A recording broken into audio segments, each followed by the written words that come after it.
Presentamos Vertiente de Opinión, un programa producido por el periodista Mario Emilio Pérez.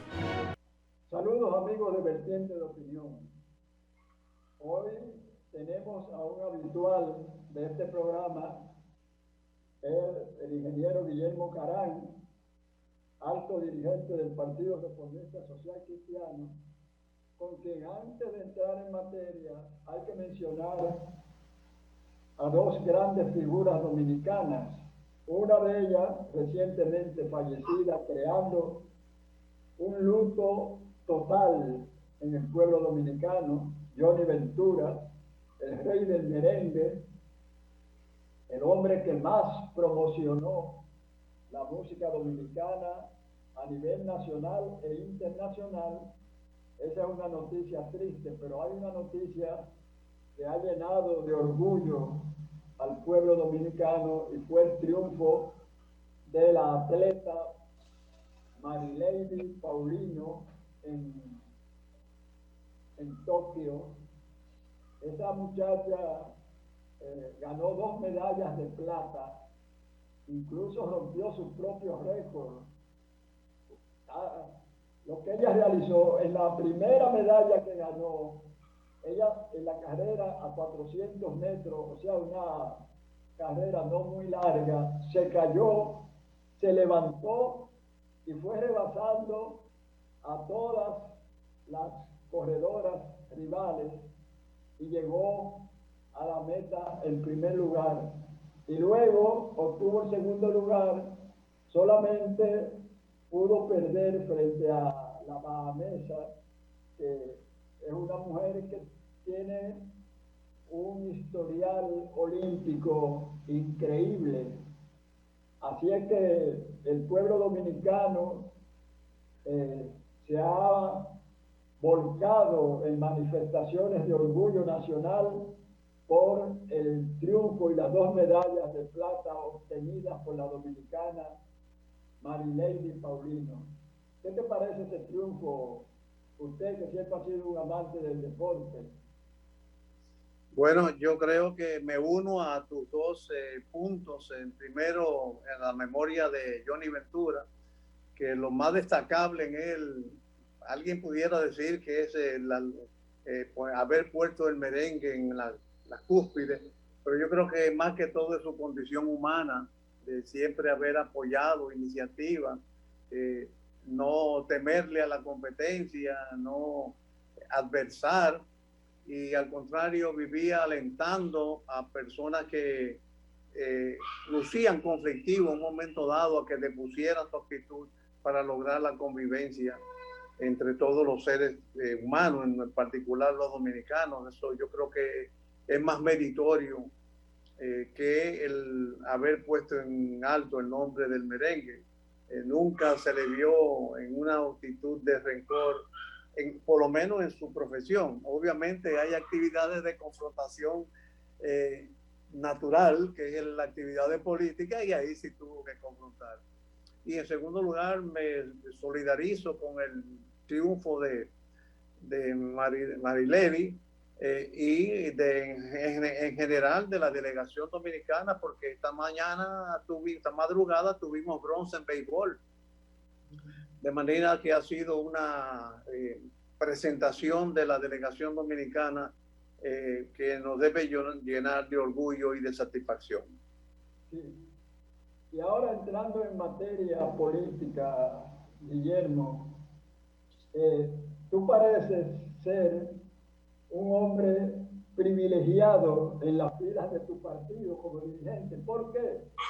Porque has tomado en más de una ocasión partido, mostrado simpatía por candidatos electorales de otras organizaciones políticas, sin que en ningún momento en la directiva del Partido Reformista Social Cristiano al cual perteneces, que hayan hecho, no te han dado ni siquiera un pellizquito espiritual por esas actitudes. Bueno, realmente la culpa es de ellos mismos, porque si tuviéramos como debemos tener una dirección colegiada en que uno pueda compartir los puntos de vista y se puedan respetar mutuamente las ideas y las posiciones, yo creo que se evitaría esa situación embarazosa que tú señalas. Pero como no es así, por supuesto, uno tiene que actuar conforme su conciencia. Yo con frecuencia he señalado que soy reformista, soy social cristiano, pero sobre todo soy dominicano. Y a la hora de pensar en el interés de las diversas fuerzas componentes del ejercicio político, lo primero que debo pensar en el interés nacional. Y, por supuesto, en términos políticos, apoyar la candidatura que en un momento dado pudiera significar alguna mejoría para el desenvolvimiento político de la nación. Yo creo que el partido ha cometido muchos errores, muchos vaivenes, no ha actuado con la rectitud necesaria para poder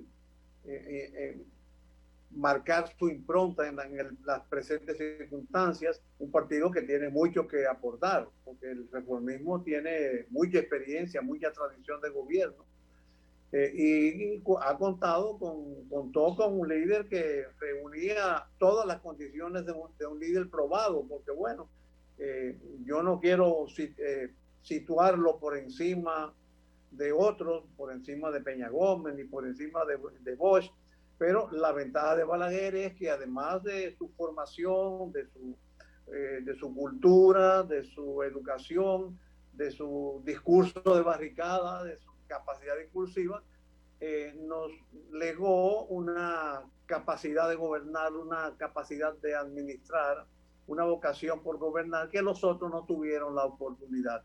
De manera que siendo el Partido Reformista el heredero por excelencia de esas enseñanzas, tiene mucho que aportar para la suerte de la nación, y no lo está haciendo porque se está sumando a las mezquindades del ejercicio político sin la valoración adecuada.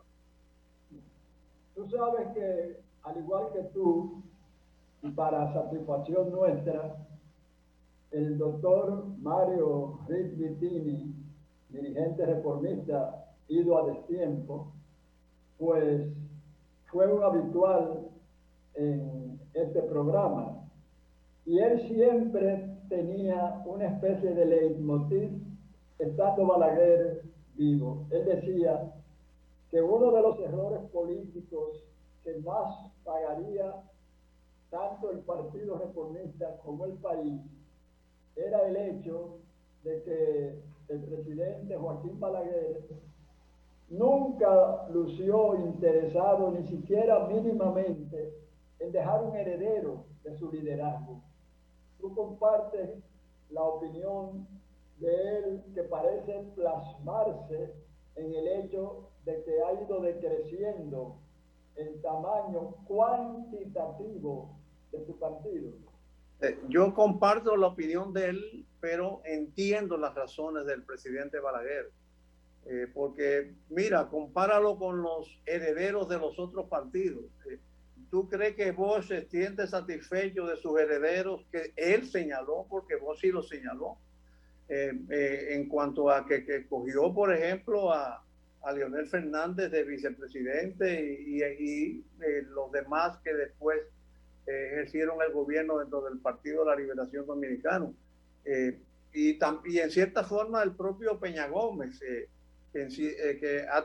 por supuesto el PRD no ha estado tanto tiempo en el gobierno, pero indudablemente el hecho mismo de no, como decía el mismo Juan Bosch, de saber gobernar es saber mantenerse en el poder, y hay que recordar que Bosch fue el fundador tanto del PRD como del PLD.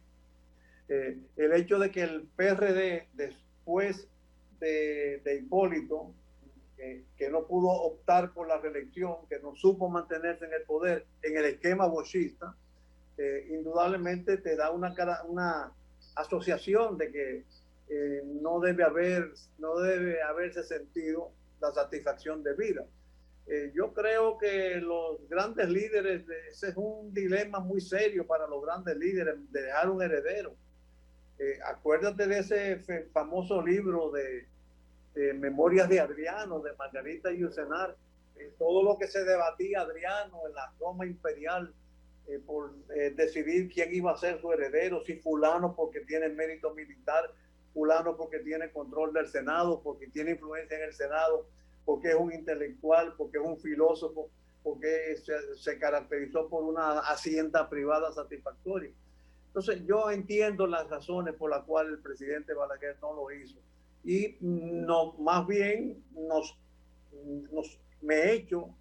echamos la culpa de que no supiéramos entender esas razones para instituir en el Partido Reformista una dirección colegiada respetuosa, no mañosa, como uno a veces puede observar. Recuerdo que la última reunión que yo fui al directorio presidencial del partido, una reunión de 6 horas, fue aquel día que el presidente Medina desistió de postularse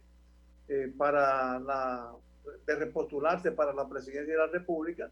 La reunión prácticamente se terminó y al otro día los ejecutivos del partido salieron con una rueda de prensa para divulgar cosas que no se discutieron en el seno de ese directorio presidencial.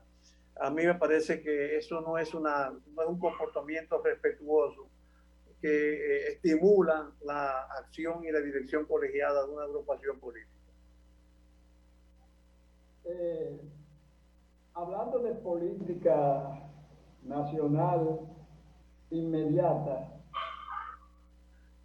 el pueblo dominicano debe estar bastante alerta porque parece que la llamada extinción de dominio, o sea, que podría llevar ante la sociedad dominicana el que el dinero obtenido por medios ilícitos, por corrupción, podría, una vez un tribunal pronunciara en forma condenatoria a un exfuncionario, ese dinero que se obtuvo por esa vía retorne al erario, lo cual conllevaría progreso indudable de las grandes mayorías nacionales. ¿Tú crees que un Congreso donde haya personas que han tenido problemas con la justicia podría apoyar mayoritariamente la extinción de dominio? Mira, yo creo que yo me inscribo en los mecanismos de consenso y concertación. Vamos a decir de concertación, en política la negociación es parte consustancial de ella, los pactos, pero por supuesto yo creo que hay que limitarlo a personas que no tengan cuentas pendientes con la justicia. Entonces, en ese sentido, sí me inscribo en que se establezcan todos los parámetros y todas las acciones, siempre y cuando no tenga esa limitación de cuestiones pendientes con la justicia. Yo creo que aún en el PLD hay sectores que se puede conversar con ellos, sectores que están excluidos o potencialmente excluidos de esta posibilidad. Y siempre he pensado que sean ellos los que se autoexcluyan en función de su propia conciencia. Pero institucionalmente sí creo que se deben perfeccionar los mecanismos para que se puedan lograr dos cosas fundamentales en el ejercicio político. Primero, que se refuerce la restitución de valores, o sea, todo aquel funcionario o personero de un régimen político que ha sustraído fondos de la cosa pública, que se le sancione penalmente con lo que sea, pero que su primera sanción sea la restitución de los valores, con las multiplicaciones del caso, porque nuestro sistema judicial establece en algunos casos que se debe restituir el doble de los valores afectados. Y en segundo lugar, para tratar de sanear el sanear, uso la palabra sanear porque yo creo que ya nuestro sistema político está contaminado por el tráfico de ilegalidades, por el dinero que no es limpio, por las componendas. Por ejemplo, ¿cuántos legisladores son propietarios de bancos de bancas que no creo que tengan condiciones de legislar para contribuir a que el ciudadano dominicano tenga una conducta adecuada? Yo creo que siempre debe haber la oportunidad de una concertación institucionalizada y que cada institución haga representar en esa concertación a aquellos personeros que no tengan cuentas pendientes con la justicia. Allá ellos si no lo pueden lograr, pero por lo menos que la actitud de desprendimiento y generosidad, en este caso, por ejemplo, del presidente de la República, si desea convocar algún mecanismo de concertación para tratar este tema que tú señalas u otros temas que requieren de una concertación, prime en el ánimo de ellos esa vocación de desprendimiento, limitado, repito, a que los representantes no tengan cuentas pendientes con la justicia. Estamos a escasos días de que cumpla un año al frente del Estado del licenciado Luis Abinader y su Partido Revolucionario Moderno. Si tú fueras a analizar en un congreso esa gestión, ¿cuáles serían tus ideas? Bueno, como todas las gestiones gubernamentales, hay luces y sombras, pues, elementos positivos y cuestiones negativas, o por lo menos reservas. Hay temas que el comportamiento presidencial debe ser aplaudido, otro observado para mejorarlo, porque como decía Manuel Azaña, y lo cito mucho, para que haya un buen gobierno tiene que haber una buena oposición, tiene que haber oposición y buena para que haya gobierno bueno. Yo creo que el hecho mismo de que el presidente Abinader haya cumplido un año, que no se hayan observado o cumplido esas amenazas de que no iba a poder gobernar, de que se le iban a provocar desórdenes, de que no había la experiencia suficiente en él y en su partido. El hecho de tener un año, de tener gobierno, de tener la república viva y por supuesto con algunos elementos importantes, por ejemplo, no estamos teniendo en estos momentos los problemas pandémicos que se tenía antes a principios de gobierno. Yo creo que eso es tenemos gobierno, tenemos patria y eso debemos celebrarlo porque, bueno, no se ha derrumbado la institucionalidad dominicanista y el gobierno está cada vez tomando, como era de esperarse, con un gobierno nuevo, presidente joven, que sustituye una maquinaria enraizada de gobierno PLDista, pues no tenga las dificultades propias para una buena gestión. También hay que celebrar el respeto a la institucionalidad. Todos las elecciones que se han hecho en los tribunales, el defensor del pueblo, ha sido con una apertura y transparencia y vamos a decir, y un apartidismo que debe ser aplaudido. Y por supuesto, siempre uno hubiera tenido preferencia por algún tipo de alguna que otra persona, pero ya es parte de la colegiación, es parte de la concertación consustancial a la democracia. De manera que eso yo creo que hay que también celebrarlo en el presidente de la República. Tengo, por supuesto, aprehensiones muy serias, sobre todo en el orden fiscal económico. Yo creo que el gasto público y la política fiscal en general siguen siendo considerados con mucha timidez, hay mucho temor. Veo un gasto público muy similar a como se había venido comportando en el pasado, y al contrario, una composición más peligrosa que antes, porque mientras hoy en día el gasto corriente crece a un ritmo, el gasto corriente promedio diario del año 2021 está creciendo un 51% del gasto promedio diario de todo el año 2020.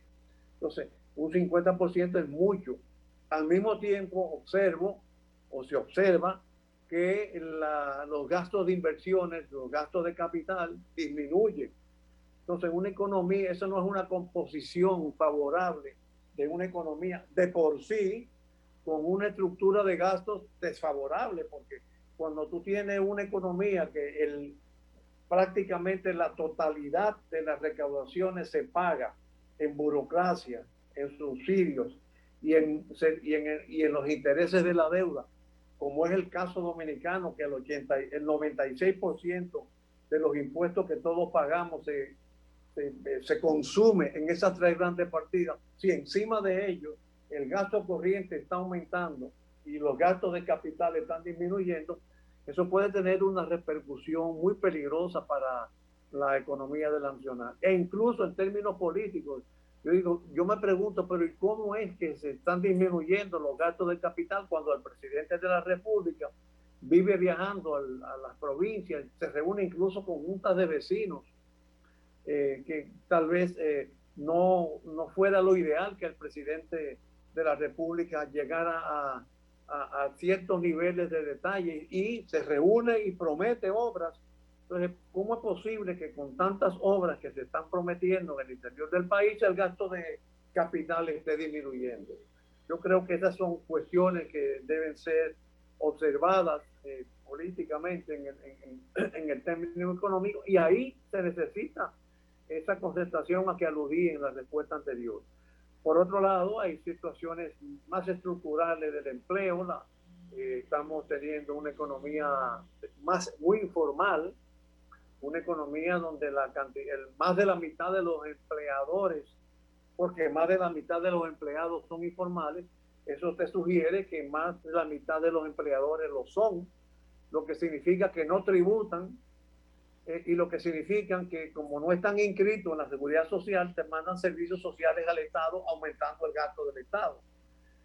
Y finalmente una economía financiera con un cliente, un consumidor grande que es el Estado, que succiona la mayor parte de los recursos que dispone el sistema financiero nacional, incluyendo los recursos del fondo de pensiones, que se compran y se guardan en los bancos privados, sea directamente o vía sus bolsas de valores, pero tenemos un Estado que está consumiendo una gran cantidad de dinero del sistema de ahorro privado, en circunstancias de que el Banco Central, para animar la economía, ha establecido una reducción periódica de la tasa de política monetaria, que la coloca entre el 3 y el 3,5 y el 4%. Sin embargo, el Estado paga el 10%. Uno se pregunta, bueno, valdría la pena incluso hasta tomar dinero prestado del Banco Central para comprar títulos en el gobierno, en el Estado, que te pueden pagar hasta el 10 o el 11%.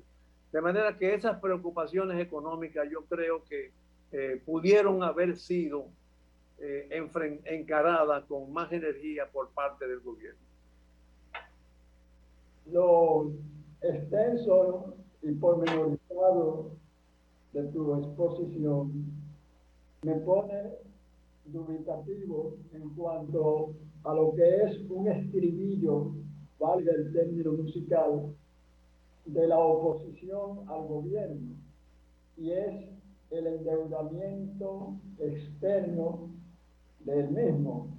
Entonces, no sé si colegir de tu exposición que tú justificarías por lo expuesto esa deuda contraída por el gobierno, o estás de acuerdo con la oposición de que ha sido excesiva. No, a mí me preocupa la deuda, obviamente, ¿sabe? Y fui un crítico de la política de endeudamiento del gobierno anterior, incluso de este en cuanto a los bonos soberanos, solo que la pandemia te da un poco de permiso y además la pandemia disminuye el nivel de exigencia de los acreedores. Yo no creo que a ningún acreedor privado o un gobierno se le ocurra en este momento, por ejemplo, hacer una exigencia rigurosa, poner en mora a un gobierno que de alguna manera u otra se está desenvolviendo bien en la comunidad internacional. Entonces, ese atenuante, como dirían los abogados, me hace flexibilizar un poco la referencia al endeudamiento. Pero además, el endeudamiento está precedido de algo. Si hay endeudamiento es porque nos pasó algo previo, que es el déficit. Y hasta que no resolvamos el déficit, no vamos a poder resolver el endeudamiento. Y el déficit se resuelve primero mejorando la calidad del gasto y aumentando los ingresos. Y eso es parte de una reforma fiscal que yo creo que el gobierno la está tomando con demasiada timidez e incluso se le está pasando el tiempo, si es que no se le ha pasado, porque esos son temas de agenda de gobierno propias de los primeros tiempos de un gobierno. Yo creo que si nosotros disminuimos el gasto corriente, que ha crecido en este año diario al 30 de julio, se incrementó en 147,000 millones de pesos con relación del gasto al 20 de julio del 2020. Si nosotros, en lugar de seguir aumentando el gasto corriente, lo congelamos y los excedentes los pasamos a inversión y animamos el sector productivo para disponer más bienes y servicios con que satisfacer necesidades y crear más oportunidades de trabajo, estaríamos haciendo una mejor política económica, una mejor política pública, una mejor política fiscal. Y si además de ello simplificamos el sistema tributario, una simplificación que tiene dos ramas. Primero, bajar las tasas, hay muchas tasas altas para nuestra economía, y segundo, los procedimientos administrativos y los muchos impuestos que hacen que empujan a los agentes económicos a la informalidad. Mucha gente dice, bueno, si yo tengo que pagar tantos impuestos, mejor no me voy a la informalidad y así no pago nada. Y esa sería una forma excelente de aumentar los ingresos fiscales. Si tú tienes que más, como te dije antes, si tienes que más de la mitad de las empresas son informales, significa que de los empleadores son informales porque los empleados lo son, significa que más de la mitad de las recaudaciones potenciales no se están cobrando. En cambio, si tú simplificas el sistema tributario, incluyendo la baja de tasas, para hacer más fluidas y más justas las contribuciones, entonces estarías aumentando las recaudaciones. Yo creo que ese es el gran desafío que tiene el gobierno, y concebir una reforma fiscal no para tapar gastos y déficits y pactos fiscales, sino eso viene por añadidura, como dice el Evangelio, sino para animar la producción y crear más oportunidades de trabajo que beneficiaría al gobierno, porque mientras más trabajo crea la economía, menos puestos se le piden al gobierno en la administración pública, que es uno de los factores generadores del déficit fiscal. Bien, vamos a hacer una pausa, no sin antes recordarle a nuestros amables teleaudientes que este programa se transmite a través de las frecuencias 6 del Canal del Sol, tanto de Claro como de Altiz, a las 9 de la noche del día domingo. Y si usted no puede escucharlo, pues lunes, después de las 2 de la tarde, usted va a YouTube, escribe Vertiente de Opinión y puede ver esta interesante disertación programática de Guillermo Caram. Volvemos.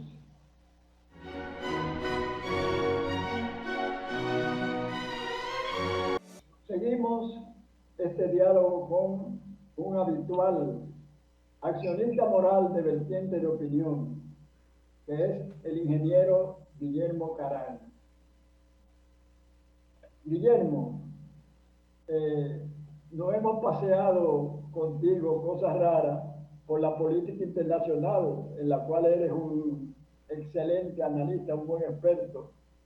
Ya tú conoces, como conoce el mundo entero, el desastre que fue el gobierno norteamericano de Donald Trump. Sin embargo, vemos que cuando se realizan encuestas en el Partido Republicano, él sigue manteniendo las mayores simpatías. ¿Podría esto quizás determinar que el Partido Republicano lo escogiera nuevamente para optar por la presidencia de la potencia norteamericana? ¿Qué piensa un analista internacionalista como Guillermo Caram acerca de esa eventual posibilidad? Bueno, yo creo que pudiéramos, para determinados sectores del gobierno de Trump fue un desastre, como tú señalas, pero no podemos olvidar que tuvo dos ingredientes importantes que quedaron arraigados en sus ejecutorias para la sociedad norteamericana. Primero, el apoyo doméstico a productores nacionales. Esto fue claro que sus políticas drásticas de confrontaciones incluso con otras potencias estuvieron siempre inspiradas en apoyar a la economía doméstica, y eso queda arraigado porque Estados Unidos no es solamente Nueva York, en la parte este, Baltimore, Washington, no, hay una cantidad enorme de economía, de personas en el centro del territorio y economía primaria como la agricultura, que se identificó con esa posición económica del presidente Trump. Y en segundo lugar, la correlación de fuerzas entre todas las potencias. Indudablemente, hasta en las Olimpiadas se observó eso, de que estamos hace tiempo que se perdió la bipolaridad en la hegemonía mundial. Entonces, Estados Unidos ya no solamente está compitiendo contra Rusia o contra China, como en un tiempo se vio, sino está un poco en la desventaja, y en eso, en la desventaja económica y de otro tipo, y en eso yo creo que la actual administración norteamericana, está demostrando unos signos de debilidad que pueden hacer que los norteamericanos vuelvan a pensar en la fortaleza del ejercicio del presidente Trump. Yo creo que el mundo internacional está en una etapa de transición muy marcada, muy, por supuesto, acentuada por la pandemia que estamos viviendo, y no se puede hacer predicciones. Por eso hay que juzgar a los gobiernos con esa vara de indolencia y de comprensión antes de ser más severo de la cuenta. Indudablemente que Estados Unidos está como disminuyendo la fortaleza de su liderazgo mundial, sobre todo frente a China, pero también, tal como tú señalas, además de Rusia y China, pues Corea del Norte por un lado, Irán por otro, en fin. Pero la Europa de los, yo no sé cuántos países ya perdió el control de los 20 y pico. Exacto. La Unión Europea. Pero yo creo también que la democracia norteamericana, como la de otros países, en un momento determinado, como que encuentra la terapia, valga el término, para salir de su situación actual. ¿No podría ser ese el caso de la nación norteamericana? Un resurgimiento de su poderío. Bueno, eso es lo bueno de la institucionalidad democrática, que prácticamente encuentra mecanismos para subsanar. Yo no sé si si el presidente Trump tendrá oportunidad de volver a ser candidato. No está dentro de la tradición norteamericana y no sé, no desconozco qué establece la legislación al efecto, porque en Estados Unidos tú puedes optar por un periodo, un segundo periodo. No recuerdo si nada más, pero indudablemente que la administración republicana ha demostrado tener más energía en un mundo donde Estados Unidos está perdiendo influencia económica e influencia política. Fíjate incluso en el combate de la pandemia, y en el caso particular dominicano, con la timidez con que se comportó, de no haber sido por la asistencia china en la vacunación, no hubiéramos tenido, por ejemplo, las primeras dosis de Sinovac, a pesar de que el primer contrato que se suscribió fue con la Pfizer.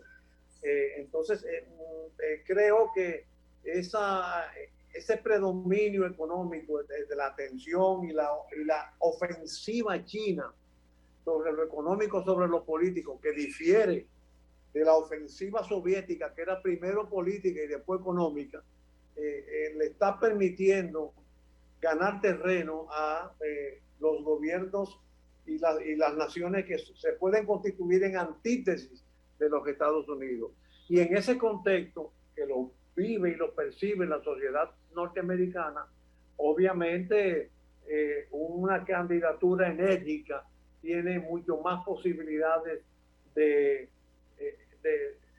ser exitosa que una candidatura que no sé cómo terminará. Muchos dicen que la administración Biden se parece mucho a la administración Carter. Entre Biden y Carter hay mucha similitud, pero tú recordarás que Carter no se pudo reelegir. Entonces, es una situación que hay que observar y tratar de prepararnos para las contingencias que pudieran devenir el comportamiento doméstico de la política norteamericana. Tú, como analista, a quien yo sigo con interés en el periódico Hoy, has hablado de el dominó, las oscilaciones en América Latina de la categoría ideológica de los gobiernos. Ha habido en algunas décadas predominio de la izquierda o de los sectores llamados progresistas, y en otros, como en la actualidad, hay predominio de centro derecha y hasta de derecha extrema. La pregunta es, si vamos al Perú, en el Perú, como saben las personas enteradas que leen los medios de comunicación y que ven los noticieros y los escuchan, ganó un maestro de escuela rural, Pedro Castillo, que es considerado hombre de izquierda extrema. Él hábilmente durante la campaña dijo que no iba a imitar ni a Daniel Ortega, ni a Chávez en Venezuela, ni a ninguno de los regímenes de la izquierda del siglo XXI, como se dice, pero sin embargo, en sus primeros decretos ha inquietado tanto a la oligarquía como a las Fuerzas Armadas peruanas, porque nombró como primer ministro quizás al más radical y extremo izquierdista de los dirigentes de su partido Perú Libre. Eso ha provocado ciertas reservas con la modificación constitucional que él también ha anunciado. Tu opinión sobre la actualidad política peruana. Bueno, es una situación muy difícil y lamentable. En primer lugar, por los precedentes. Perú, ya he perdido la cuenta de cuántos presidentes presos y muertos tiene. La justicia peruana no tiene miramientos y todo eso se ha traducido. El último periodo constitucional del Perú prácticamente tuvo 3 presidentes. El elegido, el Kuczynski, después vino el presidente Valentín, elegido por el Congreso, y finalmente un legislador que terminó el periodo a duras penas solo por organizar las elecciones. Esa inestabilidad política tiene muchas repercusiones. Yo personalmente no visualizo al presidente peruano como dentro de la línea de izquierda. Tengo entendido que tiene hasta vínculos religiosos. No sé exactamente con qué confesión, pero por ejemplo su posición frente a valores o antivalores, depende del criterio como tú lo midas, por ejemplo, la educación sexual, los matrimonios gay, en fin, todo ese tipo de discursos de la modernidad, entre comillas. Yo creo que eso él la rechaza toda, lo cual tú no te permite calificarlo como que fuera de la línea modernizante o izquierdista. Obviamente su nombramiento como primer ministro al presidente del partido, Perú Libre creo que se llama, ha provocado muchas confrontaciones, pero lo más grave que yo veo es la dispersión del Congreso. Es un Congreso que tiene prácticamente varias fuerzas con el 25 y el 30%, y que no hay una fuerza mayoritaria que pueda acreditar. Yo creo que no hay otra cosa que apelar a la buena voluntad de las instancias de poder peruano. El Perú ha sido un partido, una nación donde hemos tenido muchos vínculos políticos, personales y profesionales con la República Dominicana. El APRA, fue el Partido Alianza Popular Revolucionaria Americana, se fundó en Perú con Aya de la Torre, y uno de sus discípulos fue Juan Bosch, que nos dio el primer gobierno constitucional y vinculó al PRD anterior con toda esa línea de izquierda democrática que luego ha devenido en la Internacional Socialista. Pero obviamente que se necesita un influjo de buena voluntad para que no se interrumpa esa política accidentada peruana, que afortunadamente no ha tenido tanta incidencia económica como puede haber tenido en otros países, quizás por la fortaleza del poder económico empresarial peruano, sobre todo en esas grandes minas que tienen una potencialidad tremenda en términos de producción, exportaciones y empleo. Es cuestión de enviarles energía positiva para que se rompa esa accidentabilidad política. Acercándonos aún dentro de la América Latina a la región del Caribe, el magnicidio del presidente Jovenel Moïse en Haití. Como sabemos que por compartir una pequeña porción isleña con ese país, repercute en la política dominicana cualquier acontecimiento de esa magnitud. ¿Cuál es tu opinión acerca de una acción política de asesinato que incluso al gobierno haitiano le ha dado brega desentrañarla por completo, hasta el grado de que ha pedido que una comisión de la Organización de las Naciones Unidas contribuya junto con el gobierno de Colombia y el FBI norteamericano al esclarecimiento de ese magnicidio. Mira, yo no creo que se haya aumentado mucho las, vamos a llamarles, las incidencias o las repercusiones de esa nueva faceta de la crisis política haitiana. Porque la crisis política haitiana viene de viejo, viene desde antes. Incluso se cuestionaba si el Juvenal Moïse tenía autoridad para cumplir un nuevo año, un año completo de su periodo constitucional. Haití ha vivido en crisis política desde hace tiempo, y este ingrediente, que por supuesto es sobre todo muy lamentable desde el punto de vista humano, que refleja una vez más que en la disgregación de la fuerza del poder no institucionalizado en el Perú, en Haití. Pero al mismo tiempo te retrata que el poder formal no dejó nunca de existir. Se perdió la cabeza del gobierno, pero el gobierno siguió gobernando, lo cual es un buen signo de institucionalidad gubernamental. Entonces, a mí me parece que para los dominicanos la ecuación no se altera mucho.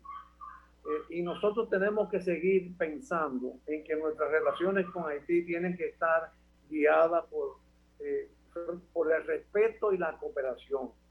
El respeto que muchas veces nosotros mismos no respetamos, a veces no entendemos ni siquiera correctamente las intimidades del ejercicio del poder en Haití. Nos equivocamos en los diagnósticos. Por ejemplo, el diagnóstico ese de que es un estado fallido, de que no hay solución. Yo creo que a veces nos apresuramos.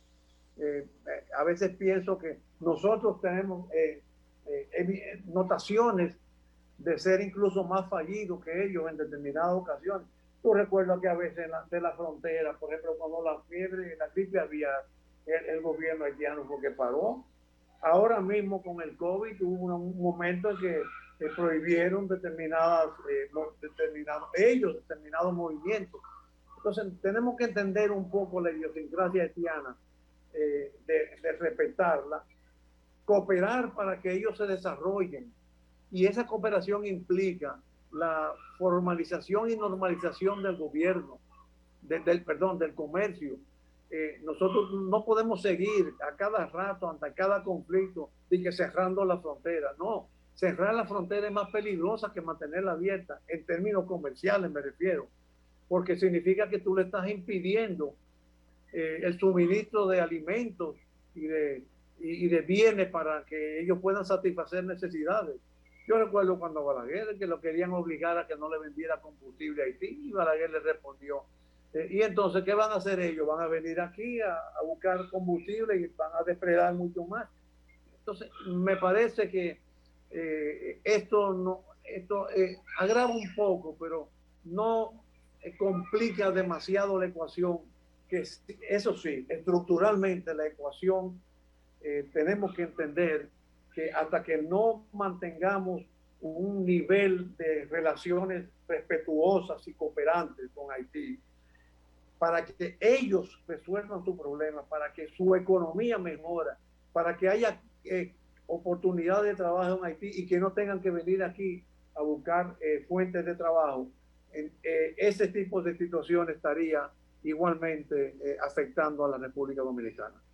Bien, le agradecemos al ingeniero Guillermo Carán, dirigente del Partido Reformista Social Cristiano y un diestro comunicador, que haya aceptado venir aquí nuevamente a Vertiente de Opinión, del cual es un habitual para satisfacción nuestra. Hasta la próxima.